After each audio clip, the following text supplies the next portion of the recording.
What is the demands of a modern day feminist? I think the sad fact is we all have our own agenda. Maybe it's lost some of its meaning, but feminism historically has gone through different waves. Welcome to Bridge the Gap, a show where we aim to build a bridge of understanding between opposing views. Each episode you'll see our participants sit down to discuss some thought-provoking statements.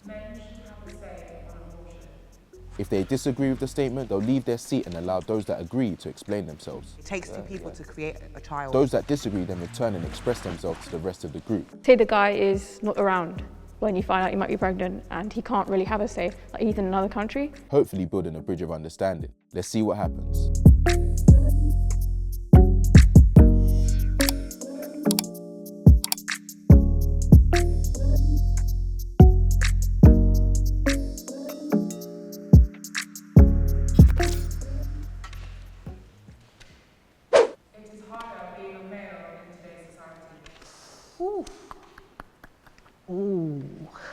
Wait.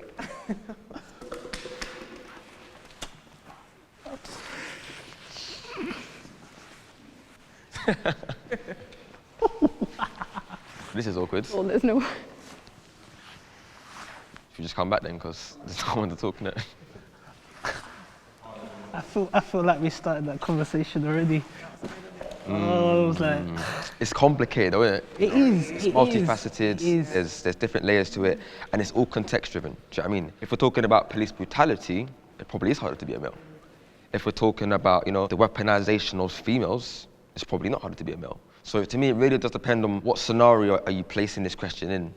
And I don't like the idea of trying to trade off our pains again, you know what I mean? Because I think if, look at the media, look at the news. There's so much information out there right now about negative things. People being attacked, you've got Yemen, you've got all these famines and these problems. And I think if you start lumping pain together as one, people get compassion fatigue. Like, you can't be upset all the time about everything. It's too much information. So for me, I don't think we can say that the man's struggle is necessarily harder than a woman's. It's based on what scenario. Yeah, no, I agree. I think obviously life is difficult. That's the first thing we need to get out there. And just because we say that it's harder to be a woman doesn't necessarily mean it's easy to be a man. Agreed. It's just not as hard. You know what I'm trying to say? So I think on every level, being a woman is probably more difficult. I'm going to say two things that might be deemed a bit controversial. Do it. So the first thing is that I'm very pro-independence, get your money, girl, like work hard and all the rest. I feel like women do have the liberty of being able to rely on men, and sometimes it's, from what I understand, men don't have that same liberty. Liberty. You guys are supposed to be the strong ones. Where do you turn for help, kind of thing?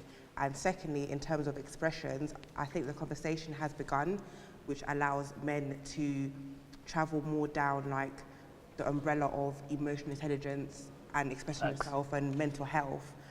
Again, because women are kind of painted at these... Damsels in distress. Yes, we are. You can be dramatic, you can cry at work, you can be in your period, whereas for a man to cry or to express himself is not necessarily deemed as masculine. So I'm not saying that one is harder than the other, but I can definitely recognise where sometimes society makes it slightly, is a bit more accommodating and comforting towards women. I hear that, but my rebuttal to that would be the main causes of that, even in terms of like men's mental health, is patriarchy.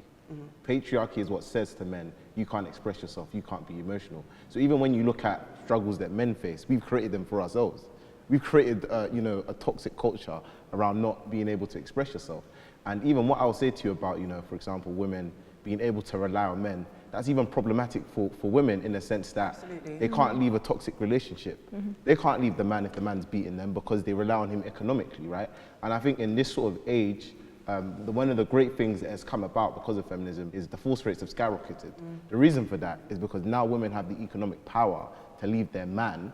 is more commonplace. Whatever way you spin it, patriarchy and men will always be sort of easier when in comparison to I get where you're coming from with that. I might say something that's slightly controversial, but I'm going to say it anyway.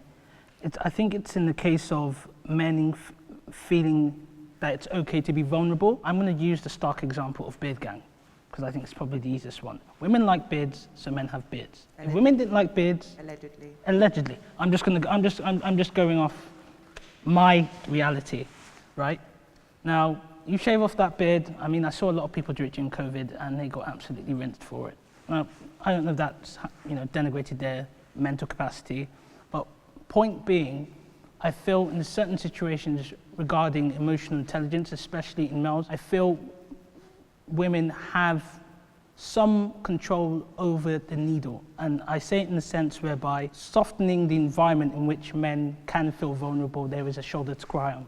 Does that make sense? Mm-hmm. Equally, there is such a thing as being too strong, apparently.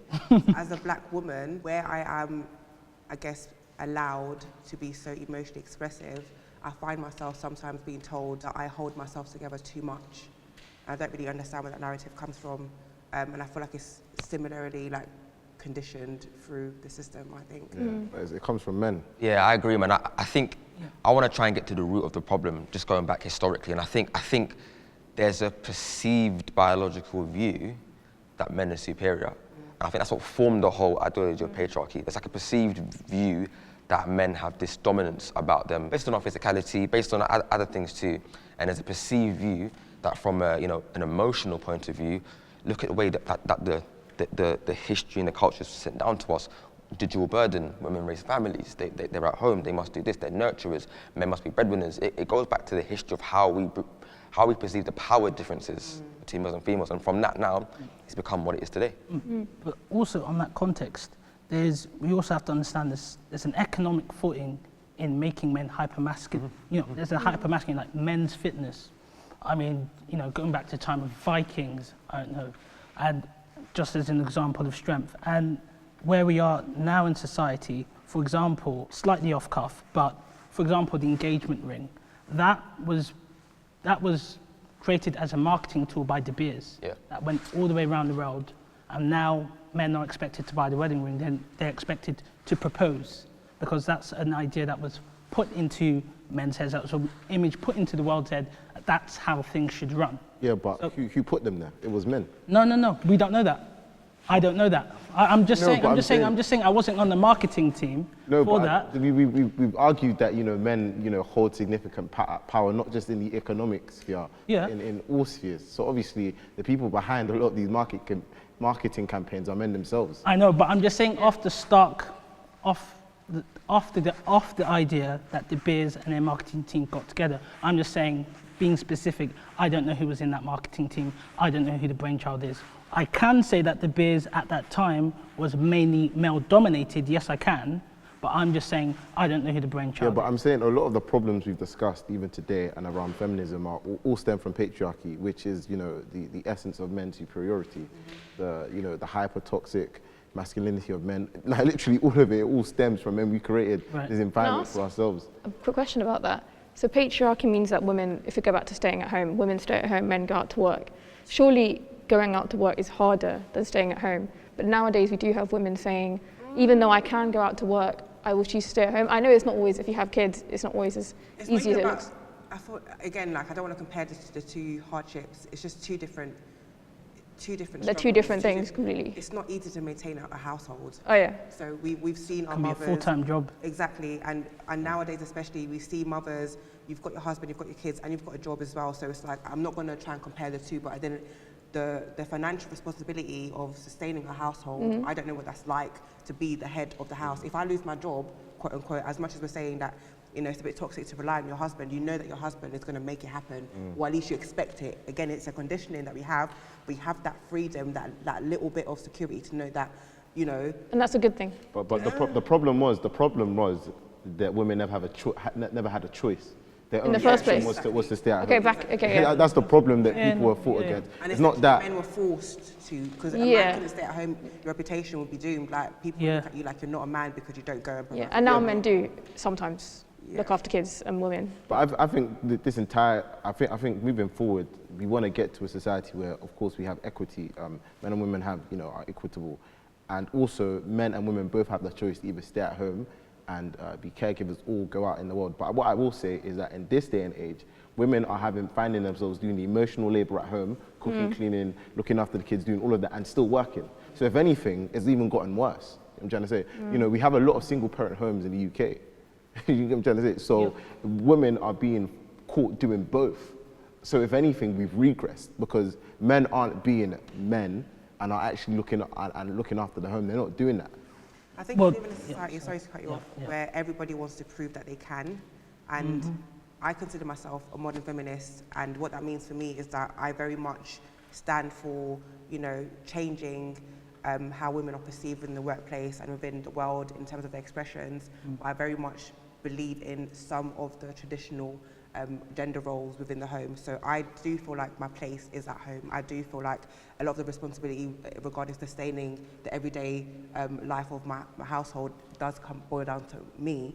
And equally, I would kind of look for my partner to understand, not that he has to, but he would greatly kind of contribute to sustaining our household financially. That doesn't mean that I can't work. That doesn't mean that he can't sometimes stay at home and look after the kids. But I very much believe in relative traditional gender roles. But then what I would ask you in response to that, right, is that an individual thing, or are you saying that because you're a woman, intrinsically your place is at home? That's me personally. So you personally, irrespective of your gender, you just want to be. But I say that because as a person, and this might sound a bit relatively childish, I enjoy household duties, I enjoy cooking, I enjoy cleaning. That's me as a person. Okay. I don't feel like somebody has to tell me or that's my role as a person. No, but then in wider society as a whole, would you want, sorry to cut you off, okay, it's fine. would you want sort of women to stay at home and like follow your That's path? her decision. Would you not mind? Do you not mind what they do? Okay, cool, fair enough. I think your whole point is the freedom of it, isn't it? Exactly. Freedom. Yeah. Isn't that you being a responsible adult though? Not just women, like you're a responsible person who can cook and clean for herself, can look after her own kids. I it's feel not like really everybody women. should be. But in essence, when two people come together, you play on your strengths and weaknesses. Okay, fine. If my husband was a better cook than me,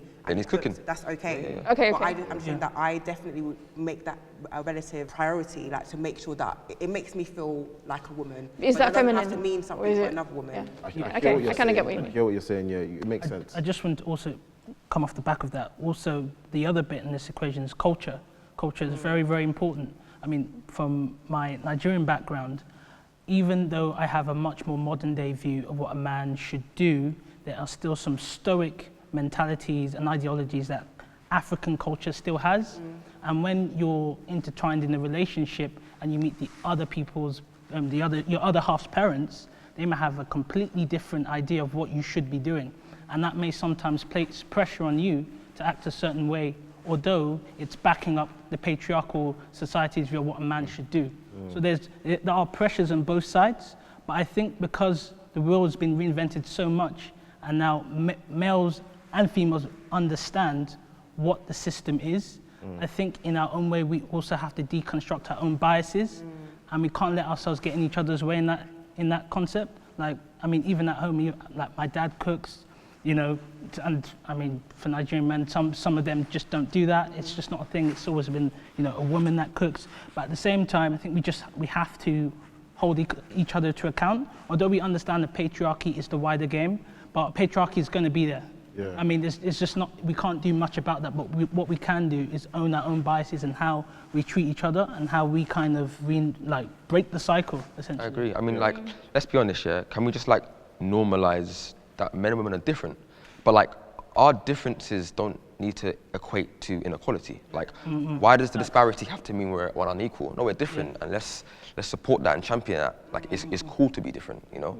Why can't we agree that men and women have different weaknesses? We're different biologically, but that hasn't got to be like an attack on our differences, you know? I think It's not like that, right? I think, yeah, biologically we are different. Obviously, the physique of men is more bulky, but in terms of intelligence and intellect, there's no difference between a man's intelligence and agreed. intelligence. However, science has proven it, there's no difference. So what You saw my science brain going. It's not going to be like... what I will say is that while, Naomi, right, while you have that personal sort of preference where you would rather like be in a home, for me personally, that's not what I would want, right? Like, I want the person I'm with to be as ambitious, if not more ambitious than me. I'm not going to say Let's not link ambition, though. No, I'm not saying you're not. Hold on now, hold on. Risky. Hold on. I'm a content creator, so Okay, my everyday doesn't mimic somebody who works in the corporate world. So I can afford, low-key, to be more at home because my work is home. I work from home. So my ambition is not what No, because what you were saying, talking about. what you were saying earlier, I thought you were just saying that you just wanted to stay at home and look after the kids. No, that's not what I thought, but obviously you clarified now, that makes sense, right? But what I'm arguing is that someone like you, I would rather they're focusing 100% on their career. If we can hire a cook or a cleaner or you know, someone to look after the house and someone to look after the kids, innit? Like the way I see life is, you know, I want to be living like this. I'm trying to say, like in a really intense environment where, you know, I'm always working, always trying to progress and do new things. So I wouldn't necessarily want my woman to be spending any time in the kitchen. It's relative, man. It's relative. Now, I hear that everyone wants something different, but that's just my personal What opinion. if, I'm sorry to bring this up, if it got competitive between you two, or would you think that's a good thing? Just asking, like, career-wise? Me personally, Yeah, between you like, and I think your... there's some man here that would find it problematic that their woman is earning more than them. Like for me, right, with just my mentality and the way I am, if my wife is earning more than me, then she's doing an absolute mad thing. I'm trying to say she must be to be earning more. That's how I see it. So if anything, I'm going to be proud, not necessarily be competitive. Look, Well, that's good. Yeah, at the end of the day, we're both paying the bills. Do you know what I mean? So I don't see that as problematic.